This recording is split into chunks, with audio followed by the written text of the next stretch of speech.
আমাদের বাবা আদম উলঙ্গ, মা হাওয়া উলঙ্গ, আমরা তাদের সন্তান। আল্লাহ কোরআন মাজিদে এই কাহিনীগুলো আমাদেরকে শোনায়।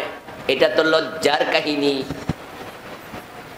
আল্লাহ এগুলো শোনায়া বাবা আদম মা হাওয়াকে বদনাম করছে না, সন্তানের কাছে মা বাবার এই অপরাধের কীর্তি বলে ছোট করছেন না, বরং আল্লাহ বুঝাতে চান, ও সন্তানের আদমের, একটা অপরাধ করার কারণে বাবা মার গায়ে আমি জান্নাতের পোশাক রাখি নাই।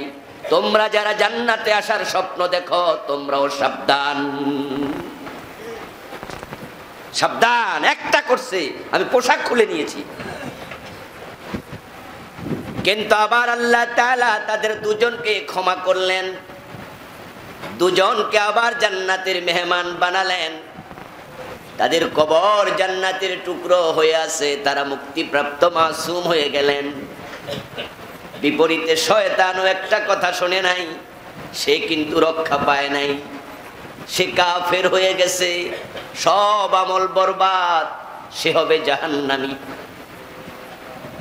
এখন আদম কেন জান্নাতি, শয়তান কেন জাহান্নামী? কারণ শুধু একটা, সে কারণটা হলো আদম গুনার পরে তাওবা করেছে, কিন্তু শয়তান তাওবা করে নাই। এখন আপনারা আমার আলোচনা যারা শুনছেন, আমি সহ আপনারা সবাই, আমাদেরও গুনাহ আছে না নাই? এখন সিদ্ধান্ত আপনাকে নিতে হবে, আপনি কার মতো হতে চান, আদমের মতো না ইবলিসের মতো? আদমের মতো হবেন, ক্ষমা আপনিও পাবেন। মানুষ গুনাহ করবে, এটা আল্লাহ ভালো করে জানেন, কারণ গুনাহ করার প্রবণতা তাদের মাঝে আছে, নফসে আম্মারা আছে, ইবলিস শয়তান সাথে আছে। তাদের যে সমস্ত আপনার রিফুগুলো, সেগুলো ভিতরে আছে, এই সবগুলা তাদেরকে গুনাহ করায় ছাড়বে, আল্লাহ এটা ভালো করে জানেন। তাই তিনি গুনাহ করার পরে গুনাহ থেকে মুক্তি পাওয়ার তাওবার দরজাটা নিজে খুলে দিয়েছেন। তিনি বলছেন, লা তাকনাতু মির রাহমাতিল্লাহ, তুমি যতই গুনাহ করো, অপরাধ করো, আল্লাহর রহমত থেকে তুমি নিরাশ হইও না। ইল্লা মান তাবা, যদি তুমি তাওবা করো, আমানা, তারপরে তুমি দৃঢ় ঈমানদার হয়ে যাও, আমিলা আমালান সালিহান, আমল করতে শুরু করে দাও, উলাইকা ইউবাদদিলুল্লাহু সাইয়্যাতিহিম হাসানাত, আমি তোমার গুনাহ শুধু মাফ করব না, ওই গুনাহটাকে সওয়াবে বদল করে দেব, আমি সওয়াবে পরিবর্তন করে দেব। শর্ত হলো তোমাকে আগেই আসতে হবে। গুনাহ করার পরে শয়তানের মতো ঘাটতেরামি করা যাবে না, ঘুঁ ধরে বসা থাকা যাবে না। আপনাকে চোখে আঙ্গুল দিয়ে আমি দেখাইয়া দিলাম যে এটা কবিরা গুনাহ, এটা শিরক, এটা বিদআত, আর আপনি তখন দেনাই ফানাই করবেন যে হুজুর এটা শিরিক কইছে কেডা, আমার পীর সাহেব হুজুর তো কইছে এটা শিরিক না, আমার বড় হুজুর কইছে এটা বেদাত না। আমি আপনাকে কোরআন হাদিস দিয়ে ধরাইয়া দিলাম যে রাসূল বলেছে এটা শিরিক, আল্লাহ বলেছে এটা শিরিক, আমার প্রিয় নবী বলছে এটা বেদাত। আপনি শোনার পরেও পীরের দোহাই দিয়া, হুজুরের দোহাই দিয়া ওই আকাম আপনি করতেছেন, আপনার মাঝে আর ইবলিসের মাঝে আদৌ কোনো পার্থক্য নাই, আপনার ভিতর অপরাধের অনুতাপটাও নাই। তাহলে আপনার জন্য এটা অশনি সংকেত। আর আপনি যদি বাবা আদমের মতো হন, তাহলে আপনার গুনাহটা আপনার জন্য এক পর্যায়ে নেয়ামত হবে। গুনাহটাও নেয়ামত হয়, কারণ তাওবা করলে গুনাহটাও সওয়াব হয়ে যায়। সুবহানাল্লাহ। যে পরিমাণ গুনাহ ছিল আল্লাহ শুধু মাফই করে না, ওইটারও সওয়াব বানায় দেয়। হযরত আদম আলাইহিস সালাম, মা হাওয়া আলাইহিস সালাম যখন জান্নাতের পোশাক দেহ থেকে খসে পড়ে গেল, দুজন অনুতপ্ত হলেন। তাদের বুঝ আসলো কামটা ঠিক হয় নাই, কিন্তু তাওবা কেমনে করে, ক্ষমা পাওয়ার রাস্তাটা কি, তখন তারা এটাও জানে না, কারণ এর আগে তারা কোনো গুনার কাজ আর করেন নাই। আল্লাহর নির্দেশ লঙ্ঘন করার নামে গুনাহ, এই কামটা তারা করে নাই, এটাই জীবনে প্রথম করছে এবং এটাই শেষ, একটাই করছে জীবনে। কিন্তু ভিতরে অনুতাপ, কামটা করলাম কি, এখন কেমনে এটা থেকে মুক্তির পথ খুঁজে পাওয়া যায় তারা জানে না। অন্তরে যখন তাদের অনুতপ্ততা এসেছে, অনুতাপ এসেছে, অন্তরের মাঝে তাদের কষ্ট, কামটা করলাম কি, অন্তরের খবর আল্লাহ জানেন। তাই আল্লাহ পাক রব্বুল আলামিন তাদেরকে তাওবা করার কালেমা নিজেই শিখাইয়া দিলেন। ফাতালাক্কা আদামু মির রাব্বিহি কালিমাত ফাতাবা আলাইহি ইন্নাহু হুয়াত তাওয়াবুর রহিম। ফাতালাক্কা আদম মির রাব্বিহি কালিমাত, অনুতাপ আসতে দেরি নয়, অপরাধ করার সাথে সাথে অনুতপ্ত হলেন। তালাক্কা, এই শব্দের আগে আছে ফা, ফাতালাক্কা, তারপরে আছে আবার একটু পরে ফাতাবা আলাইহি, আবারও পা। এই ফা শব্দটাকে আরবিতে বলে হরফে আতফ। হরফে আতফ আছে মোট 10টা, এক একটার এক এক অর্থ। ওয়াও, ফা, সুম্মা, হাত্তা, ইম্মা, আম, বাল্লা, লাকিন। যারা আরবি গ্রামার পড়ছে তারা এগুলো জানে।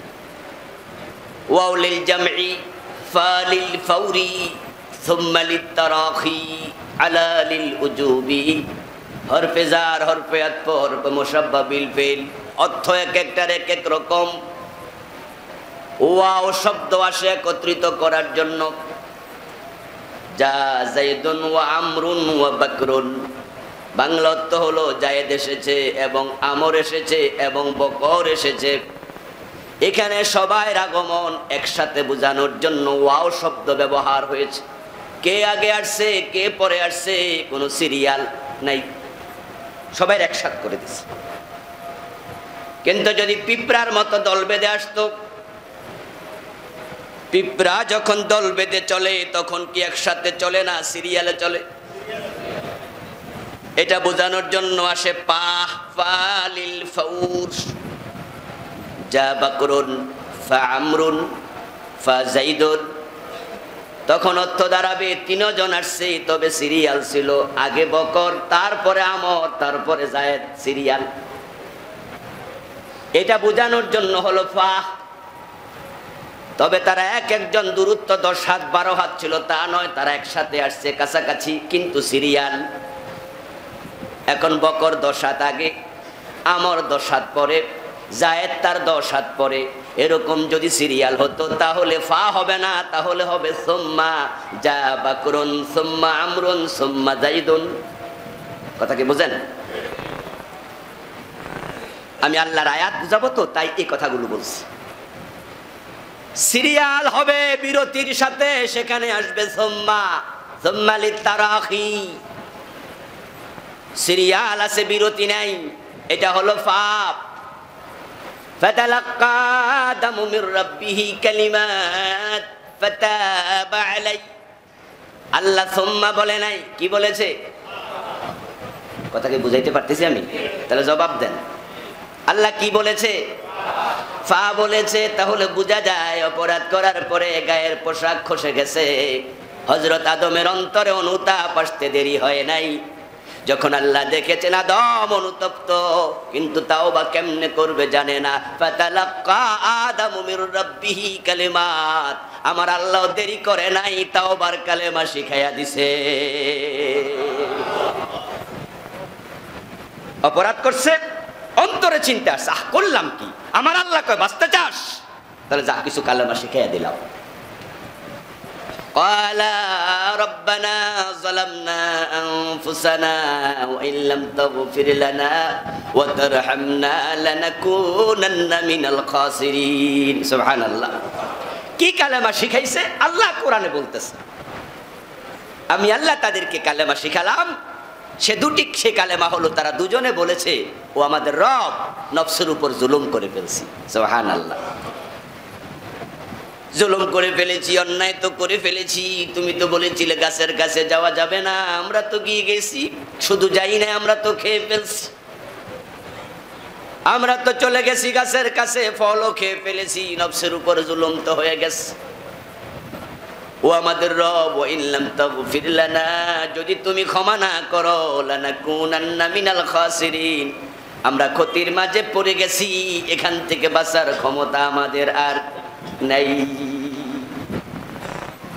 এখন তো জান্নাতের পোশাকটাও নাই, তো আমরা কি জান্নাতের ভিতরে উলঙ্গ থাকবো? তুমি ক্ষমা না করলে তো কাপড় দেবে কি? কাপড় দাতাও তো আর কেউ নাই। জান্নাতের নিয়ামত তুমি কেড়ে নিয়ে গেলে দেবে কে? দাতা তো কেউ নাই, তুমি ক্ষমা করো। দুইজন ক্ষমা চাইলেন, ক্ষমার কালেমাগুলো শিখিয়েছেন কে? এখন আমরা গুনাহ করলে আমরা কি করব? একই কাম। আল্লাহ কোরআনে কিসসা শোনায় না, ইতিহাস শোনায় না, কোরআন ইতিহাসের কিতাব নয়, কিন্তু এই কাহিনীগুলো আল্লাহ শোনাচ্ছেন, এর মাঝে আপনার জন্য আছে শিক্ষা, আমার জন্য শিক্ষা। গুনাহ তুমিও করে ফেলবে, করলে আদমের মতো তাওবা করা লাগবে। তুমিও বলবে রব্বানা যালামনা আনফুসানা। এই হলো আদম এবং হাওয়া আলাইহিম আসসালামের ক্ষমার দোয়া। আল্লাহর কাছে তিনি ক্ষমা চাইলেন, মা হাওয়া সহ ক্ষমা চাইলেন। এবার আল্লাহ বলতেছে ফাতাবা আলাইহি, আবার ফা শব্দ আল্লাহ বললেন, সিরিয়াল আছে কিন্তু বিরতি নাই, এজন্যই পা ব্যবহার হয়। আল্লাহ বুঝাইয়া দিলেন, আমার আদম আমার হাওয়া ক্ষমা চাইতে দেরি, আমি ক্ষমা করতে দেরি করি নাই। অপরাধ করছে, অনুতপ্ত হয়েছে, শব্দ দিয়েছি, তাওবা করেছে, আমি আল্লাহ দেরি করি নাই, ক্ষমা করে দিয়েছি। ফাতাবা আলাইহি, এখানে ফা লিল ফাওজ। এই হলো কোরআনের বক্তব্য। আর আমাদের দেশে হুজুররা 350 বছর পরে ক্ষমা করছে। আমরা বিভিন্ন বইতেও পড়েছি, বিভিন্ন ওয়াজেও শুনেছি। বাবা আদম আলাইহিস সালাম আল্লাহ জান্নাত থেকে বের করে দিলেন, তারপরে শ্রীলঙ্কায় পাঠালেন সিংহলে। মা হাওয়া আলাইহিস সালামকে পাঠালেন জিদ্দায়। দুইজন কানতে কানতে কানতে কানতে 350 বছর পর আরাফার মাঠে একত্রিত হয়ে গেছে। তারপরে সেখানে বিশ্ব নবীর ওসিলা ধরে দোয়া করছে, তারপরে 350 বছর পরে ক্ষমা পেয়েছে। এমন কাহিনী আছে না? কোরআনের সাথে পুরা কন্ট্রাডিক্টরি, পুরা সাংঘর্ষিক। আমার আল্লাহ গাফফার যেমন, কাহ্হার যেমন, রহমানও তেমন। বান্দার প্রতি আল্লাহর ভালোবাসা আছে না নাই? মায়ের প্রতি সন্তানের যেমন, বান্দার প্রতি আল্লাহও ঠিক তেমন, ঠিক না? মাশাআল্লাহ মাশাআল্লাহ, আলহামদুলিল্লাহ। আমি কিছু ভালো শ্রোতা পাইছি, এটা আমার সৌভাগ্য, আলহামদুলিল্লাহ। না বুঝলে কইতো জি না। জাআলাল্লাহুর রাহমাতা মিআতা জুজইন। আল্লাহর হাবিব বলেন, সহিহ বুখারীর riwayat, আল্লাহ তাআলা ভালোবাসাকে 100 ভাগে ভাগ করেছে। আমসাকা ইনদাহু 99, তারপরে নিজের কাছে রেখে দিয়েছে 99 ভাগ। সুবহানাল্লাহ। ওয়ারসালা ইলাদ দুনিয়া জুজান ওয়াহিদা, পৃথিবীর টোটাল মাখলুকাতের জন্য মাত্র 1 ভাগ ঢেলে দিয়েছেন। তামিন জালিকাল জুজই ইয়াতারাহামুল খালায়েক হাত্তা তারফা'আদ দাব্বাতু হাফিরাহা ওয়ালাদিহা খাশিয়াতান তুসিবাহু। ওই ভালোবাসা থেকে সামান্য পেয়েছে জঙ্গলের হিংস্র প্রাণী বাঘ বলল। মানুষ পাইলে মাথা ভাঙ্গি, ঘাড় মটকায়া খাবলায়া খাবলায়া খায় যে বাঘ, নিজের বাচ্চাটাকে সে বাঘ আবার যতন করে দুধ খাওয়ায়। হিংস্রতা আছে, মানুষ পাইলে মাইরা ফেলবে, খাইয়া ফেলবে, কিন্তু নিজের সন্তানকে আদর করে দুধ খাওয়ায়। ওই বাঘের সন্তানের প্রতি বাঘের ভালোবাসা ওই আল্লাহর 1 ভাগ থেকে সেও একটু পেয়েছে। সুবহানাল্লাহ। পৃথিবীর 800 কোটি মানুষ পেয়েছে, বাকি সব মাখলুক পেয়েছে ওই 1 ভাগ থেকে সামান্য।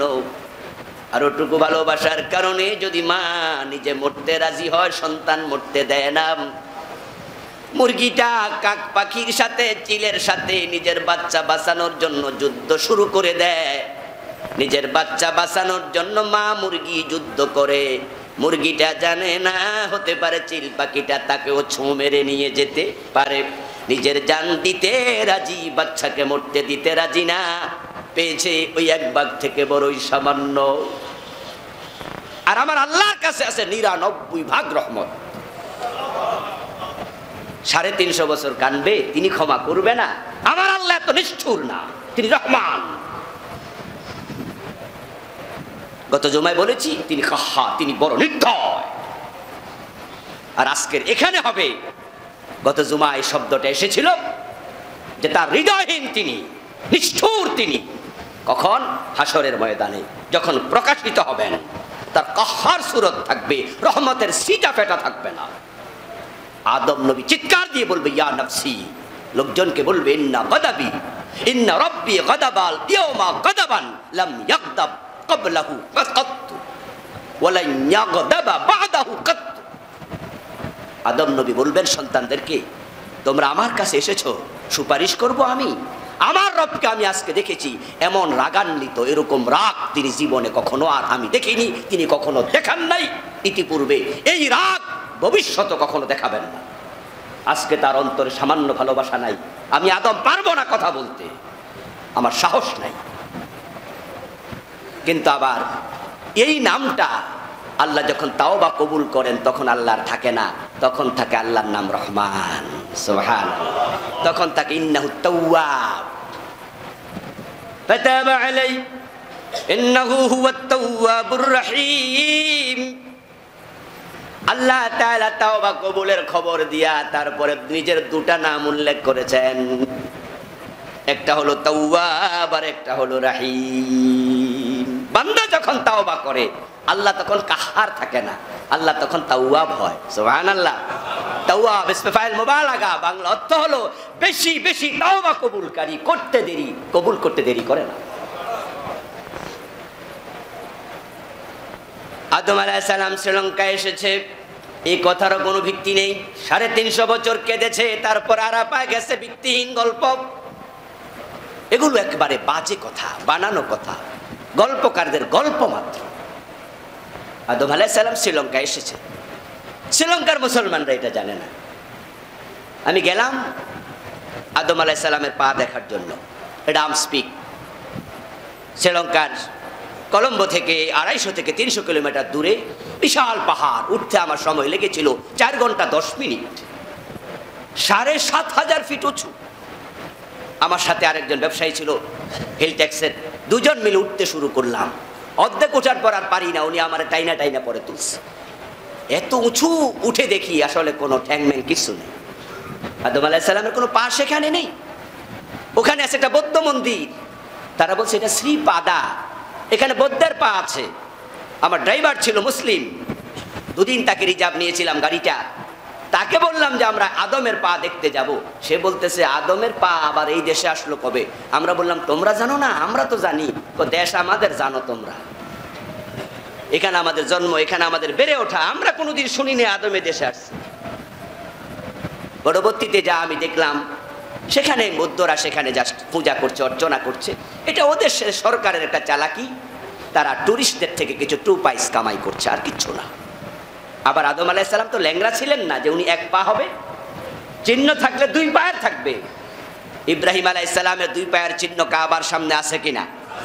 পাথরের মাঝে খোদাই করা আছে, পা তো 2টা, তো চিহ্ন তো 2টারই থাকবে। আদম তো ল্যাংড়া ছিল না, 1 পা হবে কেন? সব বানানো কাহিনী।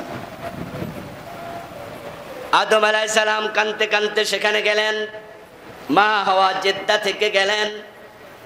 তারপরে দুজন একত্রিত হলেন, আল্লাহর কাছে ক্ষমা চাইলেন। বানানো হাদিস মাউদু।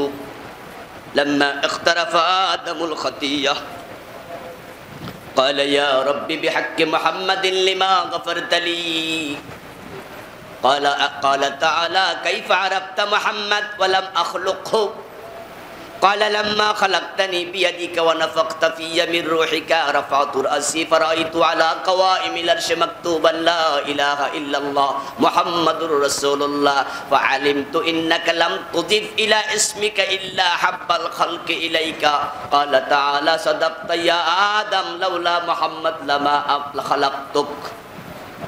লম্বা একটি হাদিস। এই হাদিস হলো বানোয়াট গল্পের উৎস।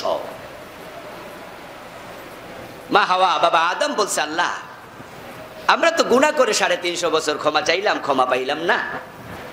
আরাফার মাঠে এসেছি, এখন আমরা স্বামী স্ত্রী দুজন একত্রিত হয়ে তোমার কাছে ক্ষমা চাচ্ছি, মুহাম্মদ নবীর উসিলা আমাদের ক্ষমা করো। আল্লাহ সাথে সাথে জবাব দিলেন। 350 বছরে জবাব দেয় না, রব্বানা বলে ডাকে, ক্ষমা করে না। আজকে মুহাম্মদ নবীর নাম বলাতে আল্লাহ সাথে সাথে বললেন, কাইফা আরাফতা মুহাম্মদ ওয়ালাম আখলুকহু, মুহাম্মদকে চিনলে কিভাবে, আমি তো তাকে এখনো বানাই নাই, সে তো তোমার সন্তান হবে। তখন আদম আলাইহিস সালাম নাকি বলেছেন, আপনি আমাকে যখন নিজ হাতে বানালেন, আমার ভিতরে রূহ ফুঁকে দিলেন, আমি মাথা তুলে দাঁড়াইয়া দেখি আরশে আজিমের পিলারে লেখা লা ইলাহা ইল্লাল্লাহু মুহাম্মাদুর রাসূলুল্লাহ। আমি দেখেছি আপনার নাম যেখানে শেষ, নবী মুহাম্মদের নাম সেখানে শুরু। তারপর আমি বুঝেছি, ইন্নাকা লাম তুদিফ ইলা ইসমিকা ইল্লা হাব্বাল খালকি ইলাইকা, আপনার সবচেয়ে প্রিয় মাখলুক না হলে, প্রিয় ভাজন না হলে আপনার নামের পাশে তার নাম আপনি বসাতেন না। ওই বিবেক বোধ থেকে, ওই চিন্তা থেকে আমি উনার নামের ওসিলায় ক্ষমা চাই। আল্লাহ বলেছেন, সাদাক্তা ইয়া আদম, আদম তুমি সত্য বলেছো, লাউলা মুহাম্মদ লামা খালাকতুকা, মুহাম্মদকে না বানালে তোমাকেও আমি বানাতাম না, আমি তোমাকে ক্ষমা করে দিলাম। মুহাদ্দিসগণ বলেন, হাযা হাদিসুন মাউদু, এটা বানোয়াট কাহিনী, আল্লাহ এত পরে ক্ষমা করে নাই। আল্লাহ কোরআনে বলছে, তাওবা করেছে রব্বানা যালামনা বলে, আমি এই কালেমা নাজিল করেছি, ওই কালেমা পড়ার সাথে সাথে আমি আল্লাহ ক্ষমা করে দিয়েছি।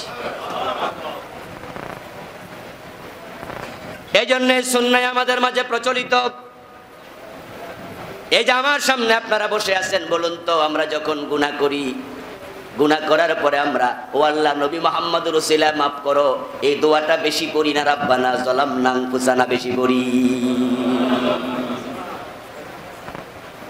তো আদম আল্লাহর শিখানো দোয়া, আল্লাহ কয় আমি কিছু কালেমা নাজিল করেছি, ফাতালাক্কা আদামু মির রাব্বিহি কালিমাত, আদম তার রবের পক্ষ থেকে তাওবার কালেমা পেয়েছে। আর তাওবার কালেমা কি ছিল? আল্লাহ শিখায়, ক্বালা রব্বানা যালামনা আনফুসানা, এটা আল্লাহর কোরআনের মাঝে আল্লাহ বলতেছে। আর আল্লাহর শিখানো কালেমা 350 বছর কয় আল্লাহকে আমি ক্ষমা করবো না, মুহাম্মদুর রাসূলুল্লাহ ধরো ক্ষমা করে দেব। এই কথার কোনো ভিত্তি নেই। হ্যাঁ, আপনি যদি নবী মুহাম্মদ সাল্লাল্লাহু আলাইহি সাল্লামের রাসূলুল্লাহ ধরে ক্ষমা চান, আমি আপনাকে না করব না, তিনি আল্লাহর মকবুল বান্দা। আপনি বলতে পারেন, আল্লাহ আমি তোমার নবীর উম্মত, তোমার নবীর উসিলায় আমারে মাফ করে দাও, তোমার কালামের উসিলায় মাফ করে দাও, আমার নামাজ ইবাদতের উসিলায় মাফ করে দাও। তাওয়াসসুল হতে পারে, কিন্তু 350 বছর পরে ক্ষমা পেয়েছে, এই কথা ভিত্তিহীন। আল্লাহ নির্দয় নয়, আল্লাহ ক্ষমা চাইলে আর ক্ষমা করতে দেরি করেন না। এই কথাগুলো বলে আমাদেরকে আশ্বস্ত করছেন যে তোমরাও ক্ষমা চাইতে দেরি করতে পারবা না। বরং মানুষ যদি গুনাহ করে, গুনাহ করার পরে সে তাড়াতাড়ি ক্ষমা চায়, তাওবা করে ফিরে আসে। কোরআন মাজিদ আল্লাহ তাআলা বলছেন, যে ব্যক্তি গুনাহ করে তাড়াতাড়ি তাওবা করে, তাকে তাওবা করে ক্ষমা করা আমি আল্লাহর জন্য ওয়াজিব হয়ে যায়। কোরআনের আয়াত, ইন্নামাত তাওবাতু আলাল্লাহি লিল্লাযীনা ইয়ামালুনা আস-সুআ বিজাহালা সুম্মা ইয়াতুবুনা মিন করিব। সুবহানাল্লাহ। পড়ে, ইন্নামাত তাওবাতু আলাল্লাহ আলা লিল উজুব। আল্লাহ তাআলা বলছেন, ওই ব্যক্তির তাওবা কবুল করা আমার জন্য ওয়াজিব, এটা আমার দায়িত্ব। যে ব্যক্তি জাহালাতের কারণে, অজ্ঞতার কারণে, শয়তানের প্ররোচনায়, নফসের প্রতারণায় গুনাহ করে ফেলবে, সুম্মা ইয়াতুবুনা মিন করিব, তারপর তাওবা করবে তাৎক্ষণিক, সাথে সাথে, আর দেরি না। আহা, করলাম কি? ও ভাই, কোনটা গুনাহ কোনটা ভালো এটা বুঝার মতো বিবেক বোধ আল্লাহ আপনাকে বানানোর সময় দিয়ে দিছে। ফাআলহামাহা ফুজুরাহা ওয়া তাকওয়াহা ওয়া নাফসিন ওয়া মা সাওয়াহা ফাআলহামাহা ফুজুরাহা ওয়া তাকওয়াহা। মিথ্যা বলা মহাপাপ, দুধে পানি দেয়া নিষেধ, মা বাবার সাথে বেয়াদবি করা গুনার কাজ। এই কথা বুঝার জন্য টাইটেল পাস করা লাগে না, দাওরা পাস করা লাগবে না। এটা মূর্খ বোঝে, কারণ ভালো মন্দ বুঝার মতো মেধা, বিবেক বোধ আল্লাহ সৃষ্টিগতভাবে দিয়েছে। এখন আপনি গুনাহ করছেন, বুঝছেন আহা কামটা কি করলাম, আপনার দায়িত্ব হচ্ছে ক্ষমা চাওয়া। এখন এই কবিরা গুনাহ যেগুলো আমরা করে ফেলেছি, এখন আমরা গুনাহ নিয়ে মরতে চাই না। এই বিষয়ে একমত হওয়া দরকার আছে না নেই? কারণ যদি আপনি গুনাহ নিয়ে মরেন লজ্জিত হবেন। তিনি চাইলে ক্ষমা করবেন, না চাইলে জাহান্নামে দেবেন। আর যদি আপনি এখান থেকে মাপ নিয়ে মরতে পারেন তাহলে কপালটা খুলে যাবে, ডানাতে আমলনামা এসে যাবে। এখন এই কাবায়ের থেকে বাঁচার জন্য কবিরা গুনাহ আমাদের জানতে হবে। আমার বন্ধু ইমাম আয-যাহাবী বই লিখেছেন আল কাবায়ের, ওটার মাঝে তিনি ৭০টা লিখেছেন। কোন কোন মুহাদ্দিস ৭০০টার কথা বলেছেন। আমি পর্যায়ক্রমে আপনাদের কিছু শোনাবো, সবগুলো তো আর বলা যাবে না, লম্বা হবে তালিকা। ১ নাম্বার, আল্লাহর সাথে শরীক করা। মানুষ দুনিয়ায় যত কবিরা গুনাহ করে, শিরিক হচ্ছে সবচেয়ে বড় কবিরা গুনাহ। ইন্না শিরকা লাযুলমুন আযীম। এটা করা যাবে না। শিরিক নিয়ে আমরা আলাদা আলোচনা করেছি, এই মসজিদেই করেছি। শিরিক নিয়ে আমার লেখা বইও আছে। আমি আমার বইতে বাংলাদেশে চলমান ২৯টা লিখেছি। এটা দাওয়াতি কাজের একটা বই, ছোট্ট বই। আজকেও আমার গাড়ির মাঝে আছে, যারা নিতে চান নেবেন, যারা কিনেন নাই তাদের সকলকে বলবো কিনে নেবেন। টাকা নাই আমার থেকে বলে হাদিয়া নেবেন, নিজে পড়বেন, অন্যকে পড়াবেন। একটা শিরিক নিয়ে মরা যাবে না, গেছেন তো সব শেষ। কারণ যে শিরিক নামক কবিরা গুনাহ নিয়ে মরবে তার জন্য জান্নাত হারাম। ইন্নাল্লাহা লা ইয়াগফিরু আন ইউশরাকা বিহি। সোজা কথা, আল্লাহর ঘোষণা, শিরিক নিয়ে মরবা, আল্লাহ ঘোষণা দিচ্ছেন তার ক্ষমা নাই। বাংলাদেশে পীর সাহেব হুজুর মুরিদেরা মাজারে যারা বেশি করে থাকে তারা অনেকেই শিরিক করে, ভালো আছে খুব কম। এক একটা মাজার শিরিকের আখড়া হয়ে গেছে। পীর সাহেব হুজুরের মুরিদেরা শিরিক বেশি করে। তবে হ্যাঁ, এই দেশে পীরদের মাধ্যমে ইসলাম এসেছে। পীরদের প্রতি আমাদের আলাদা শ্রদ্ধাবোধ আছে, তাদেরকে আমরা ভালো মানুষ মনে করি। সমাজে যেই কয়জন মানুষ আছে, ওই সমাজের পীর যিনি হয় তিনি হন সর্বজন শ্রদ্ধেয়, সবার কাছে একটু বেশি সম্মানের। মানুষ তাকে হাদিয়া তোহফা দেয়, ভালোবাসা দেয়। যেই জিনিস বেশি দামি হয় ওই জিনিস বেশি নকল হয়। ৫ টাকার নোট জাল হয় না। ৫ টাকার নোট জীবনে শুনছেন জাল হয়েছে? ৫০০ টাকারটা হয়নি, ১০০০ টাকারটা। কারণ যে জিনিস দামি হবে ওইটা ভেজাল বের হয়ে যাবে। পীরেরা বেশি সম্মান পায়, ইজ্জত পায়। বাংলাদেশে নবী আসে নাই, সাহাবী এসেছেন কিনা এ বিষয়ে ঐতিহাসিকগণ মতবিরোধ করেছেন। কেউ কেউ বলেছেন দাওয়াতি কাজ করার জন্য কোনো সাহাবী আসেনি। তবে চট্টগ্রামে ২ জন সাহাবী এসেছেন, ৩ জন এসেছেন পাওয়া যায়। একজন মাইমুন, আরেকজন মুহাইমিন, আরেকজনের নাম আমার জানা নেই। এই ৩ জন ভারতে যাওয়ার পথে দিনের দাওয়াত দিতে তারা চট্টগ্রামে নেমেছিলেন পাওয়া যায়। কিন্তু দিনের দাওয়াত দেওয়ার জন্য এসেছেন এটা পাওয়া যায় না। নবী আসলো না, সাহাবী আসলো না, দিনের দাওয়াত দিল কে? পীরেরা দিয়েছে। ওই জৌনপুরের পীর সাহেব, ওই সরসিনার পীর সাহেব, ওই ফুরপুরার পীর সাহেব। আজকে আমরা সবাই চান্স পাইলে পীরদের ১২টা বাজায় সারি, পীর আলী বলতে কিচ্ছু নাই, তাদেরকে একবারে সবাই বাদ দিচ্ছেন। আপনি ইসলাম পাইছেন কার কাছে? ওনারা ঘোড়ায় চড়ে, পালকিতে চড়ে, নৌকায় চড়ে এসেছে। ওই আরব থেকে, ইয়ামান থেকে এসেছে শাহজালাল ইয়ামানি রাহিমাহুল্লাহ। আমরা ওনাদেরকে পীর সাহেব বলে সম্মান দেই, যদিও তারা শুধুমাত্র দ্বীনের প্রচারক, সাধারণ কোনো আলা ভোলা আত্মভোলা মানুষ ছিলেন না। একজন ছিলেন তলোয়ারওয়ালা মুজাহিদ। এখন তো আমরা পীর বলতে বুঝি যারা তলোয়ারের ধারে কাছেও যাইব না। পীর মানে হলো শুধু মায়ের খাইবো, মায়ের দিব, এটা কল্পনাও করা যায় না। অথচ না, কোরআনের বক্তব্য ওয়ায়াকতুলুনা ওয়া ইউকতালুন। যারা মুমিন হয় তারা মায়ের খায়, আবার প্রয়োজনে মায়েরও দেয়। এই দুটা গুণই থাকা লাগবে। বিশ্বনবীর মতো সফট মাইন্ডেড, নরম কোমল দিলওয়ালা পৃথিবীতে দ্বিতীয় মানুষটা নাই। ফাবিমা রাহমাতিন মিনাল্লাহি লিনতা লাহুম।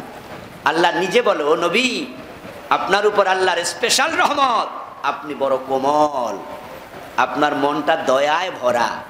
এবার বলুন তো, ওই দয়ার নবীও কি হাতে তলোয়ার নেন নাই? রাসূল সাল্লাল্লাহু আলাইহি সাল্লাম মিষ্টি মিষ্টি কথা বলতেন। কোমল সুরে কথা বলতেন, মানুষের সাথে বিনয়ী আচরণ করতেন। এই ওয়াজটা আপনি যত বেশি করলেন ভালো, কিন্তু আপনি একবারে ভুলে গেলেন তিনি আবার সিংহের মতো গর্জন দিয়েও কথা বলতেন। উনি যুদ্ধের মাঠে বলেছেন, আরে নবিয়্যুলা কাযিব আনা ইবনে আব্দুল মুত্তালিব, আমাকে চেনো, আমি সত্য নবী, আমি মিথ্যা নবী নই, আমার পরিচয় জানো, আমি আব্দুল মুত্তালিবের সন্তান, আসো দেখি কে আসবা। হাতে তলোয়ার নিয়ে চিৎকার দিচ্ছেন। প্রয়োজনে মিষ্টি কথা, প্রয়োজনে কঠিন কথা, দুটাই সুন্নাহ। তো পীর সাহেব হুজুর মানেই মিষ্টি কথার লোক না। হযরত শাহজালাল কি হাতে তলোয়ার নেন নাই? ওই তলোয়ারটা এখনো আছে, এখনো আছে। আমি নিজে সেটা 99-99তে ছাত্র জীবনে সফর করতে গিয়ে হাতে ধরে এসেছিলাম। ওই তলোয়ার ওনাকে রোজার পাশে এখন এক বাড়িতে আছে সংরক্ষিত। আমরা খোঁজ করে বের করেছি, বের করে সকালবেলা ও বেটারে বলছি, ধরো আনো একটু, আমরা ধইরা যাই। পাবলিক যায় সেখানে, মাছ চাইতো যায়, বিশাল বিশাল গজার মাছ আছে সেখানে, কবুতর আছে সেখানে, আছে আরো কত কিছু। আমরা বললাম যে না, আমরা মাছ চাইতে যাব কেন, মাছ আমাদের কারণ বাজারও আছে, আছে না নাই? ওখানে আমরা শাহজালাল তলোয়ার দেখতে চাই, এটা সুন্নাহ শিখে। আমাদের পীর সাহেব হুজুররা দেশে দিনের দাওয়াত দিয়েছেন, তাদের কারণে কৃষ্ণপুরে এখন আর হিন্দু নাই, দুর্গাপুরে এখন আর দুর্গা নাই, শুভপুরে এখন আর হিন্দু নাই। এদেশে দুর্গাপুর, লক্ষ্মীপুর, কৃষ্ণপুর আছে না, ব্রাহ্মণবাড়িয়া, ব্রাহ্মণপাড়ার অভাব নাই। আমার নিজের গ্রামটার নামও কিন্তু দুর্গাপুর। আমার গ্রামে এখন আলহামদুলিল্লাহ একজন হিন্দুও নাই। আমার বড় ভাইরে বিয়ে করাইছি লক্ষ্মীপুর, ওই লক্ষ্মীপুরে একজন হিন্দুও নাই। আমার পাশের গ্রামের নাম কৃষ্ণপুর, একটা হিন্দুও নাই। এগুলো আমার তো নিজের এলাকা, তো চিনি আমি। এই গ্রামের নামগুলো প্রমাণ করে এই নামে হিন্দুদের বসতি ছিল। শুধু ছিলই না, এই গ্রামের নাম যারা রেখেছে তারাও হিন্দু ছিল। এখন তারা কেউ নাই। এর মানে বাতাস আইছে, বাতাস উড়ে চলে গেছে, ঠিক না? না, ওই জনপুরের পিসাব, ওই ফুরফুরার পিসাব, ওই সরমনের পিসাব, ওই শাহজালাল আপনার ইয়ামানি রাহেমাহুমুল্লাহ, উনারা দাওয়াত দিয়েছে, হাজার হাজার লাখ লাখ হিন্দু মুসলমান হয়ে গিয়েছে। হয়তো পিছনে খুঁজলে পাবেন আপনার পূর্বপুরুষদের মাঝে হিন্দু থাকতে পারে, আমার পূর্বপুরুষও হিন্দু থাকতে পারে, তারা কালেমা পড়ে মুসলমান হয়েছে। আমার বন্ধু যা বলছিলাম, 500 টাকার নোট, 1000 টাকার নোট জাল হয়, দামি জিনিসে জাল হবে। এখন পীর সাহেবদের সম্মান দেখে কিছু জাল ভণ্ড পীর সাহেব বাংলাদেশে আছে না নাই? ও তাদের দরবারে শিরিক আছে। আস্তাগফিরুল্লাহ। আপনি এই যে আপনাদের পাশে এখানে সাইনবোর্ড মোড় আছে, সাইনবোর্ড মোড়ে 200, 300, 500 দোকান থাকবে, মানুষ থাকবে হাজার হাজার। আপনি ঘুরেন, এত মানুষ, এখানে শিরিক নাই। কিন্তু পাশে যদি কোনো মাজার থাকে, সেখানে 50 জন থাকে, তার মাঝে 25 জনই কমপক্ষে শিরিক করতেছে। কেউ সেজদা দিচ্ছে, কেউ রুকু দিতেছে, কেউ চাইতেছে, কেউ মোমবাতি দিচ্ছে, কেউ মানত করতেছে, কেউ ড্যাগ নিয়ে আইছে, মানে শিরিক আর শিরিক। এখন আপনার জানা রাখা লাগবে, যত কবিরা গুনাহ আছে, 1 নাম্বারটা কি? এটার মতো বড় গুনাহ আর নাই। এখন হাসতে হাসতে, খেলতে খেলতে, জেনে না জেনে, বুঝে না বুঝে মানুষ শিরিক করছে। আল্লাহর কাছে শিরিক নিয়ে যদি হাজির হন, আপনার কপালে জান্নাত নাই। বলবেন আল্লাহ আমি জানি না এটা যে শিরিক। কিছু লোক এটা বলবো, আল্লাহি রাব্বিনা মা কুন্না মুশরিকিন, বলবে আল্লাহ আপনার কসম আমরা শিরিক করি নাই। আল্লাহ বলবে তুই তো গজব, বরবাদ হয়ে গেছ, তুই তো মুশরিক। জবাবে বলবো আল্লাহি রাব্বিনা মা কুন্না মুশরিকিন, আল্লাহ আপনার কসম শিরিক করি নাই। আল্লাহ বলবে আমি মিথ্যা বলি, আমি মিথ্যা বলি, তোর আমলনামা দেখ। তুই মসজিদে গিয়ে আমাকে সেজদা করছ, কথা সত্য, মাজারে গিয়ে পীরেরও করছ, দরবারে পীরকে সেজদা দিয়েছস। সে বলবে আল্লাহ অন্যরে সেজদা দিলে শিরিক হয়, আমার হুজুর তো কইছে না এটা সেজদায় তাজিমি, এটা দিলে অসুবিধা নাই। আপনি না জেনে বিষ খাইলে সমস্যা আছে না নাই? বলবেন আমি জানি না, আর আল্লাহ ছেড়ে দেবে, এটা হতে পারে না। কেন জানো নাই? ইকরা ইকরা ইকরা, প্রথম অর্ডার ছিল পড়ো পড়ো, বললেই তো জানতা। তো শিরিক নিয়ে আজকে আলোচনা আমি আর করব না, যেহেতু এ নিয়ে বই আছে, যারা কিনেননি নেবেন ইনশাআল্লাহ। 2 নাম্বার, বড় গুনাহ অন্যায়ভাবে মানুষ হত্যা করা। আল্লাহু আকবার। এই গুনাহটা বাংলাদেশে আছে না নাই? প্রশাসনের বাইরে এটা বেশি করে। এটা আগে ছিল না। প্রশাসনের দায়িত্ব পাবলিকের জীবনের নিরাপত্তা দেয়া। মানুষের ট্যাক্সের টাকায়, ভ্যাটের টাকা তারা বোমা, এই যে পিস্তলের কি কিনে, ম্যাগজিন কিনে, পিস্তলের বুলেট কিনে, আপনার আমার টাকায় কেনা, আমার বুকে চালানোর জন্য না, এটা আমাকে নিরাপদ করার জন্য। কিন্তু এখন ক্রস ফায়ারের নামে এটা অ্যাভেলেবেল হচ্ছে। এই দেশে মানুষের জীবনের চেয়ে কম দামি জিনিস এখন আর নাই। আপনাকে গুলি করে মেরে ফেলবে, তারপরে শুধু লাগাইয়া দেবে অমুক দল করে, তাহলে আর পত্রিকাওয়ালারাও মাথা ঘামাবে না, ও অমুক দলের লোক মারছে, মারুক না। না, সাবধান, সাবধান। আল্লাহ তাআলা হাশরের ময়দানে সবার আগে যে বিচার করবেন তার মাঝে একটা হচ্ছে যে ব্যক্তি কারো রক্তপাত করেছে তার বিচার। জুলমের বিচার এক নম্বরে শুরু করবেন, এবং নরহত্যা, মানুষ হত্যার মতো জঘন্য অপরাধ যে করেছে তাকে তিনি ছাড়বেন না। আল্লাহ এতটা ক্রোধান্বিত হবেন মানুষ হত্যার যে ব্যক্তি করেছে তার উপরে, যেটা কল্পনা করতে পারবেন না। বিশ্বনবী বলেন, লাওয়ান্না হালাস সামাওয়াতি ওয়াল আরদ ইশতারাকু ফি দামিন মিন লাকাব্বাহুমুল্লাহু ফিন্নার।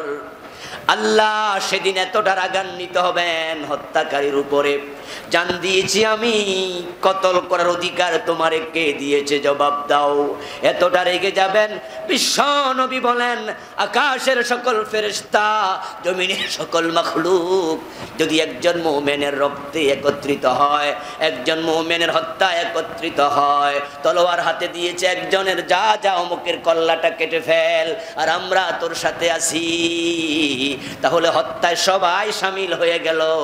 রাসূলুল্লাহ বলেন, আল্লাহ এতটা রেগে যাবেন, লাকাব্বাহুমুল্লাহ আলামে তাকিদ দিয়ে বললেন, আল্লাহ যদি ক্ষমা না করেন সবগুলাকে জাহান্নামে দিয়ে ছাড়বেন।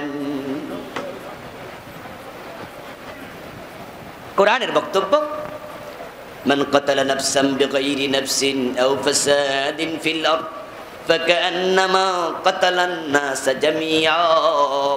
যদি শুধু একটা মানুষকে কেউ হত্যা করে অন্যায় ভাবে, আল্লাহ কোরআনে বলেন, ফাকান্নামা কাতালান নাস জামিআ, মনে হলো পৃথিবীর সব মানুষকে সে হত্যা করে ফেলেছে। যে একটা মানুষ হত্যা করবে অন্যায় ভাবে, আমি আল্লাহর কাছে মনে হয় সে আমার কোনো বান্দারে রাখে নাই, সব মেরে ফেলছে।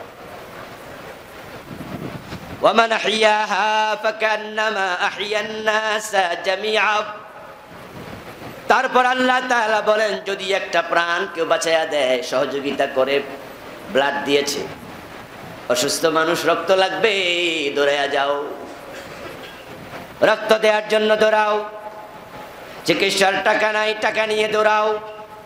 অ্যাক্সিডেন্ট করে রাস্তায় পড়ে আছে, হাসপাতালে নিয়ে দৌড়াও।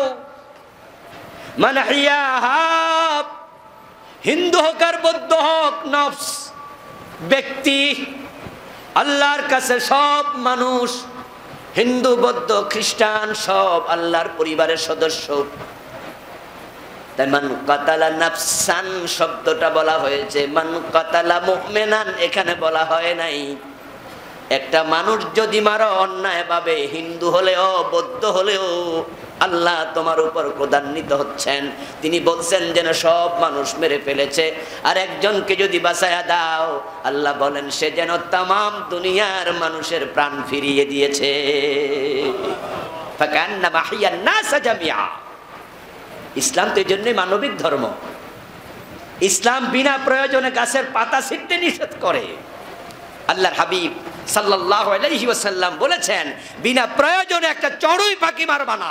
যদি মারো, হাসরের দিন আল্লাহ তাকে জীবন দেবেন, তোমার সামনে দাঁড় করিয়ে কথা বলার তৌফিক দেবেন। ওই চড়ুই পাখিটা নালিশ করবে, আল্লাহ সে আমাকে বিনা প্রয়োজনে মেরেছে, কেন মেরেছে আমি জবাব চাই। আল্লাহ বলবেন জবাব দাও। ইসলাম মানবিক ধর্ম। কিন্তু আমরা এখন মানুষকে মেরে ফেলি, হাসতে খেলতে গুলি করে দেয়। এটা মিছিল নিয়ে রাস্তায় বের হবেন, দেখবেন গুলি শুরু হয়ে গেছে, মুড়ির মতো দাম এখন। হুজুর আমাদের কি দোষ, আমরা তো চাকরি করি। আমার অফিসার আমার গুলি করতে বলছে, না করলে চাকরি থাকবে না।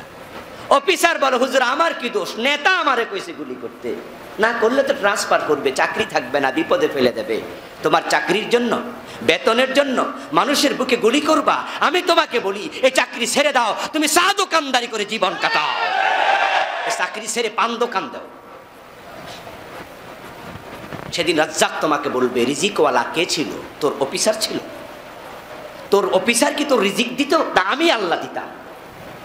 আমি বলেছি মানুষ হত্যা করা যাবে না, তুই গুলি করে দিলি। জালেম শুনে রাখো, তুমি যাকে গুলি করে মেরে ফেললে তুমি মনে করছো তোমার সরকার পক্ষে আছে, কিচ্ছু করতে পারবে না, কিন্তু তোমার সরকারের চেয়ে বড় আরেকজন সরকার আছে না নাই? কেন বোঝো না? কেন বোঝো না? নারায়ণগঞ্জে 7 মার্ডারের আসামি কারা? একটা মেজর, কত বড় বড় অফিসার, সরকারের রাজনৈতিক দলের বড় নেতার জামাই, কিন্তু জেলখানায়, জেলখানা, চাকরিটা নাই।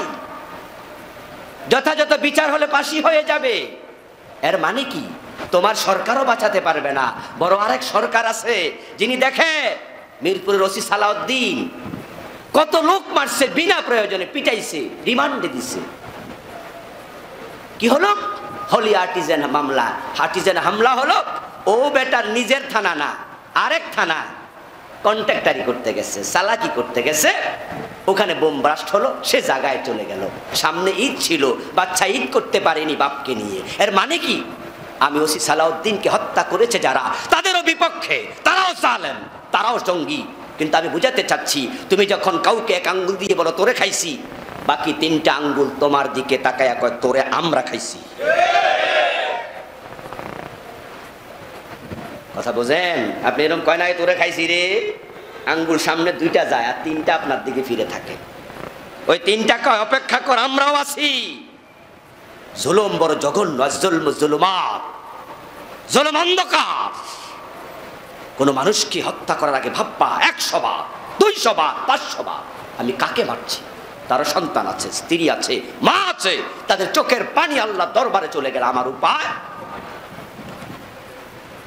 বড় হত্যার ব্যাপারে ইসলাম এত জঘন্য, এত মারাত্মক, এতটা নির্দয় কঠোর আইন দিয়েছে ইসলাম। সেটা হলো যদি তুমি এমন অবস্থার মুখোমুখি হও কেউ তোমাকে গুলি করে দেবে, ওই অবস্থায় তুমি যদি আগে গুলিটা ছুড়ে দাও তুমি বেঁচে যেতে পারবে। যদি গুলিটা তুমি না ছড়ো তাহলে তোমার এসে গুলি করে দেবে। ওই কঠিন অবস্থাতে তুমি কি করবে? ইসলাম কঠিন আইন দিয়া দিল, সেটা হলো তুমি নিজে আগে গুলি করতে পারবা না, প্রয়োজনে গুলি খাওয়া লাগবে।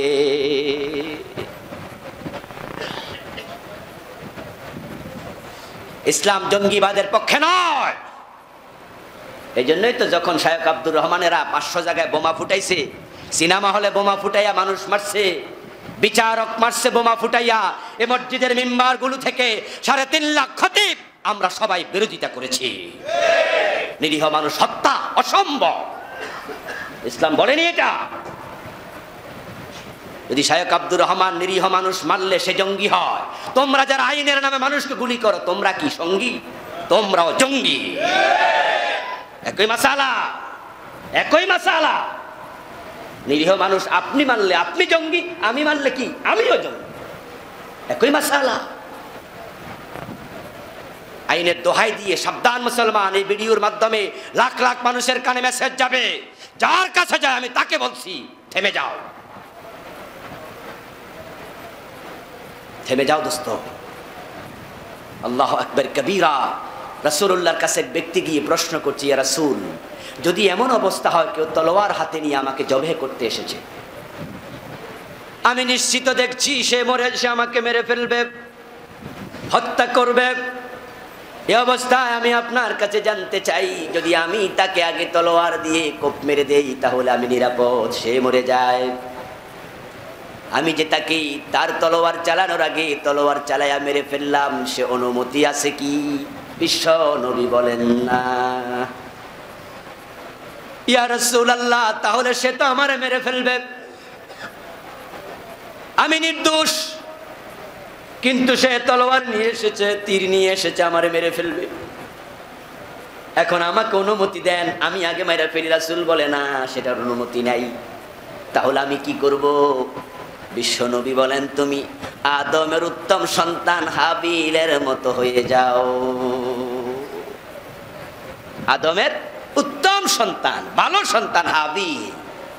কাবিল বলেছিল তোরে আমি হত্যা করব, তখন হাবিল কি বলেছে? আমিও তোরে মারবো নাকি? না। আল্লাহ কোরআনে বলেন, হাবিল তখন জবাবে বলেছে, মা আনা বিবাসিতি ইয়াদিয়া লিয়াকতুলাক, মা আনা বিবাসিতি ইয়াদিয়া ইলাইকা লিয়াকতুলাক ইন্নী আখাফুল্লাহ। ও কাবিল, তুই যদি আমারে হত্যা করার জন্য হাত বাড়ায়া দেস, আমি ঘোষণা করছি তোরে হত্যা করার জন্য আমি হাত বাড়াবো না, কারণ আমি জগতের রব আল্লাহরে ভয় করি।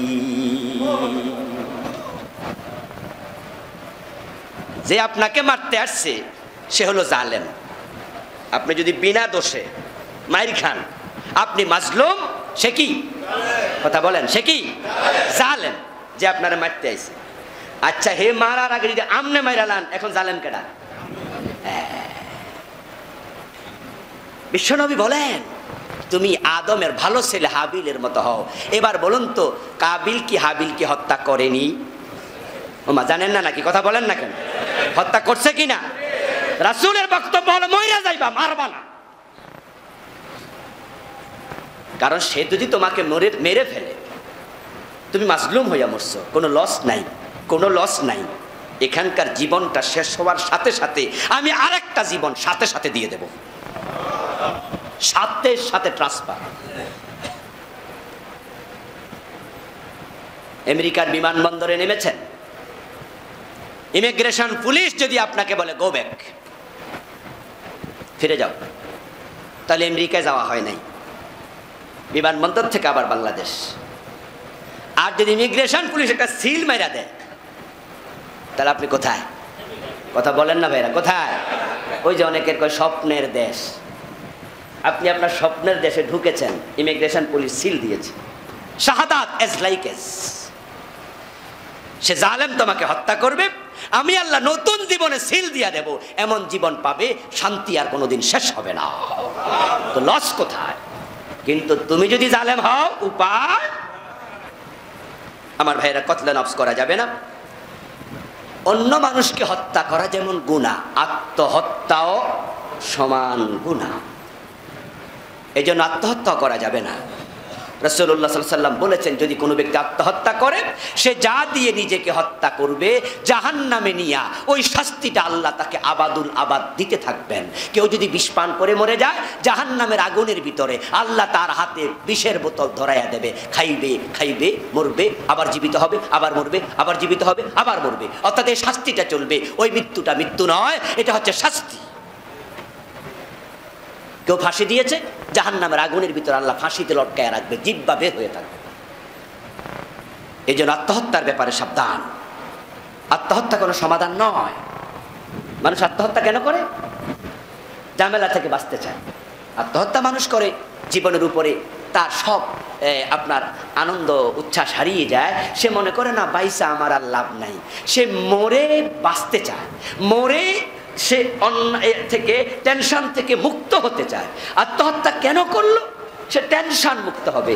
বলুন তো, আত্মহত্যা করলে কি এরপরে টেনশন কমে না আরো বাড়ে? তো চাইলো কি পাইলো কি? সে চাইলো কি আর পাইলো কি? এই জন্য আত্মহত্যা কোনো সমাধান নয়।